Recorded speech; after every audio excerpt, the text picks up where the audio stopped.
وہ منظر بھی دنیا نے دیکھا کہ حضور کے مبارک کندھوں پر حسین ابن علی بیٹھے ہیں اور حضور کی زلفوں کو پکڑا ہوا ہے. تو حضرت عمر رضی اللہ تعالیٰ عنہ دیکھ کے کہتے ہیں واہ واہ کیسی سواری میسر آئی حسین ابن علی کو. تو میرے آقا مسکرا کے کہتے ہیں عمر سواری دیکھتے ہو سوار بھی تو دیکھو. اللہ اکبر. حضرت اسامہ بن زید بن حارثہ رضی اللہ تعالیٰ عنہ فرماتے ہیں رات کا ایک پہر گزر گیا اور مجھے حضور سے کوئی کام تھا. میں آقا کریم کی خدمت میں حاضر ہوا, در دولت پہ دستک دی. حضور تشریف لائے تو چادر اوڑی تھی, بکل کی ہوئی تھی میرے حضور نے. تو میں نے اپنی حاجت کہی تو حضور نے میری حاجت پوری کر دی. لیکن ایک منظر میں نے دیکھا کہ حضور نے جو چادر کی بکل فرمائی تھی اس کے اطراف میں پہلوؤں میں ابھار تھے جس طرح اندر کوئی ہو. مجھ سے نہ رہا گیا, میں نے پوچھ لیا. میں نے کہا بندہ نواز چادر کے اندر کیا ہے؟ فکشفہ. تو حضور نے چادر کو کھول دیا. فائز الحسن والحسین علی ورکہ. تو کہتے ہیں میں نے اپنی آنکھوں سے دیکھا ایک پہلو سے امام حسین لپٹے ہوئے تھے, ایک پہلو سے امام حسن لپٹے ہوئے تھے. فرمایا یہ میرے بیٹے ہیں, یہ میری بیٹی کے بیٹے ہیں. اے اللہ میں ان سے پیار کرتا ہوں, تو بھی ان سے پیار کر. جو ان سے پیار کرے اس سے بھی پیار کر. ان کی محبت کا درس دیا, ان کے پیار کا سبق پڑھایا. کہا ان سے پیار کرنے والا میرے سے پیار کرنے والا ہے, ان سے بغض رکھنے والا میرے سے بغض رکھنے والا ہے. ان کی تکلیف حضور کو بے چین کر دیتی تھی. حضرت سیدہ فاطمہ الزہرا رضی اللہ تعالی عنہا کے گھر کے قریب سے گزرے تو حضرت امام حسین کے رونے کی آواز آ رہی تھی. تو آقا کریم علیہ السلام نے فرمایا کہ فاطمہ حسین کو چپ کرواؤ. اللہ تعالیٰ انا بقاءہ یوزینی, تو جانتی نہیں حسین کا رونا مجھے دکھ دیتا ہے. حسین ابن علی کو حضور رونے نہیں دیتے تھے, ان کو دکھی نہیں ہونے دیتے تھے, کیونکہ رسول اللہ صلی اللہ علیہ وسلم جانتے تھے کہ یہ کتنے دکھ سہے گا, کتنی تکلیفوں سے گزرے گا اور کتنے مصائب سہے گا. زمانے نے وہ گھڑیاں بھی دیکھی کہ حضرت حذیفہ بن یمان رضی اللہ تعالیٰ عنہ فرماتے ہیں کہ میں حضور کی خدمت میں نماز مغرب کی ادائیگی کے لیے حاضر ہوا اور میں نے یہ اجازت خاص طور پہ اپنی ماں سے اس شرط پہ لی تھی کہ امی آپ مجھے اجازت دیں, میں حضور کی خدمت میں حاضر ہوتا ہوں, مغرب کی نماز بھی ادا کروں گا اور پھر حضور سے عرض کروں گا حضور میرے لیے اور میری ماں کے لیے بخشش کی دعا کر دیجئے. ماں نے اس شرط پہ اجازت دے دی اور میں حضور کی خدمت میں آ گیا. نماز مغرب ادا کی, سلام پھرا تو میرے دل میں آرزو تھی میں حضور سے عرض کروں حضور میرے لیے اور میری ماں کے لیے مغفرت کی بخشش کی دعا کر دیں. لیکن حضور عبادات میں, ذکر میں, نوافل میں ایسے مشغول ہوئے کہ میں آرزو رکھنے کے باوجود بھی عرض نہ کر سکا. خیر نماز عشاء کا وقت ہوا, اذان پکاری گئی, حضور مصلی پہ آئے, نماز پڑھی, سلام پھرا تو میرے دل میں پھر خیال آیا کہ ماں سے ایک نماز کی چھٹی لی تھی, نمازیں بھی 2 ہو گئیں. ماں نے جاتے پوچھنا ہے حضور سے میرے لیے اور اپنے لیے مغفرت کی بخشش کی دعا کروائی تھی تو کیا جواب دوں گا. اور حضور اٹھے اور کاشانہ اقدس کی طرف چل دیے. اب میرے دل میں یہ خیال رہ کے آ رہا تھا کہ ماں کو کیا جواب دوں گا. میں تو حضور سے بخشش و مغفرت کی دعا کروا ہی نہیں سکا. جب حضور چل پڑے تو غیر ارادی طور پہ میں بھی حضور کے پیچھے چل پڑا. چلنے میں تھوڑی سی رفتار تیز ہو گئی جس سے قدموں کی آہٹ پیدا ہوئی. تو جب آواز پیدا ہوئی تو حضور نے رخ پھیرے بغیر فرمایا من ھذا, میرے پیچھے پیچھے کون آ رہا ہے؟ پھر خود ہی کہا حذیفہ تو نہیں. تو میرا دل دھڑک رہا تھا. قلت نعم, میں نے کہا جی حضور میں حذیفہ ہوں.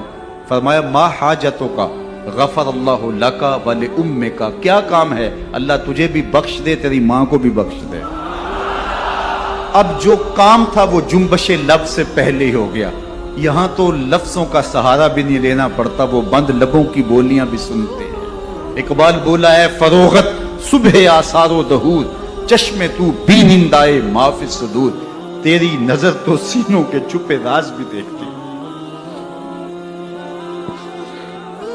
تو کہا ما حاجتوں کا غفر اللہ لکا ولأمک,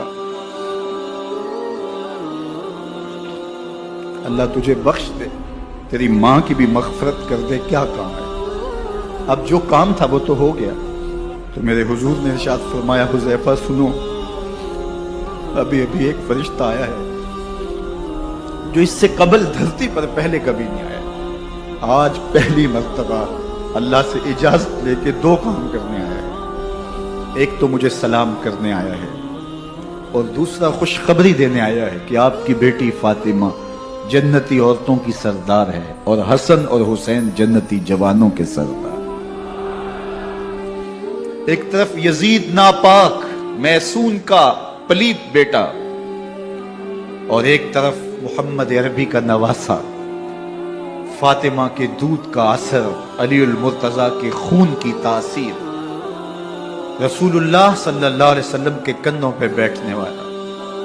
ایک دن حضور نے امام حسین رضی اللہ تعالیٰ عنہ کے ہاتھ پکڑ لیے اور ان کے پاؤں اپنے پاؤں پہ رکھے اور پھر فرمایا بیٹے آگے بڑھو، اور ان کے پاؤں حضور کی پنڈلیوں پہ آئے، پھر کہا بیٹے اور آگے بڑھو، حتیٰ کہ ان کے پاؤں حضور کی رانوں پہ آئے، پھر فرمایا بیٹا اور آگے بڑھو، تو ان کے پاؤں حضور کے مبارک بطن اقدس پہ آئے، پھر بازوؤں کو کھینچ کے اپنے قریب کیا اور حسین ابن علی کے منہ میں اپنی زبان رکھ دی، اور وہ اس طرح چوس رہے تھے جس طرح کھجور چوسی جاتی ہے۔ تو اللہ کے محبوب علیہ السلام نے حسین ابن علی کو اپنی زبان کا لعاب دہن دے کر کے، وہ شیر رحمت دے کر کے، وہ کوثر و تسلیم سے پاکیزہ تر آب رحمت عطا کر کے ان کی ہمیشہ کے لیے پیاس بجھا دی، تاکہ کل کربلا کے تپتے ہوئے ریگزار میں حسین ابن علی کو پیاس کی شدت تنگ نہ کرے اور پائے استقلال میں لغزش نہ آنے پائے۔ ان نازوں سے پالے ہوئے حسین کو، ان محبتوں سے پالے ہوئے حسین ابن علی کو امتحان بھی اتنے بڑے درپیش تھے۔ یاری تیری سونا پر ازمیشاں تیریاں اگ، سونا پرکھیا جامدہ ہے نال اگاں دے لگ۔ جتنا بڑا شخص ہوتا ہے اتنی آزمائشیں بھی بڑی ہوتی ہیں۔ پیغمبر رحمت کی آغوش میں کھیلنے والا، حجرہ فاطمہ کا جانشین، مصلی رسول کا وارث، منبر رسول صلی اللہ علیہ وآلہ وسلم پر حضور کے مبارک پہلو اور گود میں بیٹھنے والا حسین، حضور کی زبان چوسنے والا حسین، حضور کے کندھوں پہ سواری کرنے والا حسین، آقا کریم علیہ الصلوۃ والسلام کے مبارک سجدے کی حالت کے اندر حضور کی پشت پہ کھیلنے والا حسین۔ قیامت تک حضرت امام حسین رضی اللہ تعالیٰ عنہ نے اپنی سنت کو بطور نمونہ چھوڑا اور فرمایا وَلَكُمْ فِيَّ أُسْوَةٌ، میں اس لیے خود کربلا کے ریگزار کے اندر ایک انوکھی داستان رقم کرنے جا رہا ہوں، تاکہ قیامت تک لوگوں کے لیے میری زندگی ایک نمونے کے طور پہ موجود رہے اور جبر کے خلاف لوگ ٹکرانے کا حوصلہ رکھیں۔ حضرت امام حسین رضی اللہ تعالی عنہ نے کربلا کی اس دوپہر کے اندر جو عظیمت کی داستان رقم کی، اور جس طرح جبر کے سامنے پوری قوت سے سینہ تان کے کھڑے ہو گئے، 22,000 افراد کے سامنے تنہا شخص کا ڈٹ جانا یہ کوئی تماشا نہیں ہے۔ 72 افراد کے زخم کلیجے پہ موجود ہیں، اور اپنے بھائیوں، بیٹوں، بھتیجوں اور بھانجوں کے لاشیں اٹھا اٹھا کے آپ خیموں تک لا چکے ہیں۔ آپ کے ہاتھوں کے اندر علی اصغر دم توڑ چکے ہیں، اور جوان علی اکبر آپ اس کو اٹھا کے خیمے تک لا آئے ہیں۔ تو اتنی جرأت اور اتنی پامردی کے ساتھ 71 لاشیں لائن کے اندر پڑے ہیں۔ گھر میں ایک میت ہو جائے سارا شہر سنبھالا دینے والا ہوتا ہے، پھر بھی دکھ نہیں تھمتا۔ کہتے ہیں چھوڑ دو، اس کا کلیجہ کٹ گیا ہے، اس کا جوان رخصت ہو گیا ہے، اس کے سینے کا چین لٹ گیا ہے، سلام کرو حسین ابن علی کو۔ 71 لاشیں لائنوں میں لگے ہوئے ہیں، بے گور و کفن لاشیں پڑے ہوئے ہیں، اور ادھر خیمے کے اندر پردہ ڈالو کہ پردے کا بھی لحاظ ہے۔ لیکن پھر جب گھوڑے کی زین کو کس کے میدان کربلا میں نبی کا نواسا نکلا، جب 3 دن کا پیاسا کربلا کے ریگزار کے اندر، میدان کربلا کے اندر ذوالفقار تلوار لہراتا ہوا آیا، شبیہ رسول، رسول کریم کی تصویر جب میدان کربلا میں حضرت امام حسین تلوار کو لہراتے ہوئے آئے تو آواز آ رہی تھی، یہ کون ذی وقار ہے، یہ کون شاہ سوار ہے، لباس ہے پھٹا ہوا، لخت لخت کٹا ہوا، تمام جسم نازنی چھدا ہوا کٹا ہوا، پھر بھی ہے ڈٹا ہوا، یہ نبی کا نور عین ہے، یہ بال یقین حسین ہے۔ تو حضرت امام حسین رضی اللہ تعالیٰ عنہ نے کس انداز کے ساتھ جبر کے خلاف پوری قوت سے کھڑے ہو کر کے دنیا کے سامنے اپنا اسوہ رقم کیا، اور گھوڑے کی زین سے جب فرش زمین کی طرف آئے، حضرت امام حسین رضی اللہ تعالیٰ عنہ کا آخری وقت سر جو تھا وہ سجدے میں تھا، اور سجدے کی حالت کے اندر دست قاتل نے سر حسین کو تن حسین سے الگ کیا۔ یہ دنیا کے سامنے حضرت امام نے اپنا اسوہ رکھا کہ یہی تو پیغام میں دینے آیا ہوں، یہی تو جو ہے وہ تحریر میں نے کربلا کی ریت پر اپنے خون سے رقم کرنی تھی کہ یہ سر کٹ سکتا ہے لیکن جھکے گا تو صرف اپنے مالک کی چوکٹ پہ جھکے گا، یزید کے سامنے یہ سر جھک نہیں سکتا ہے۔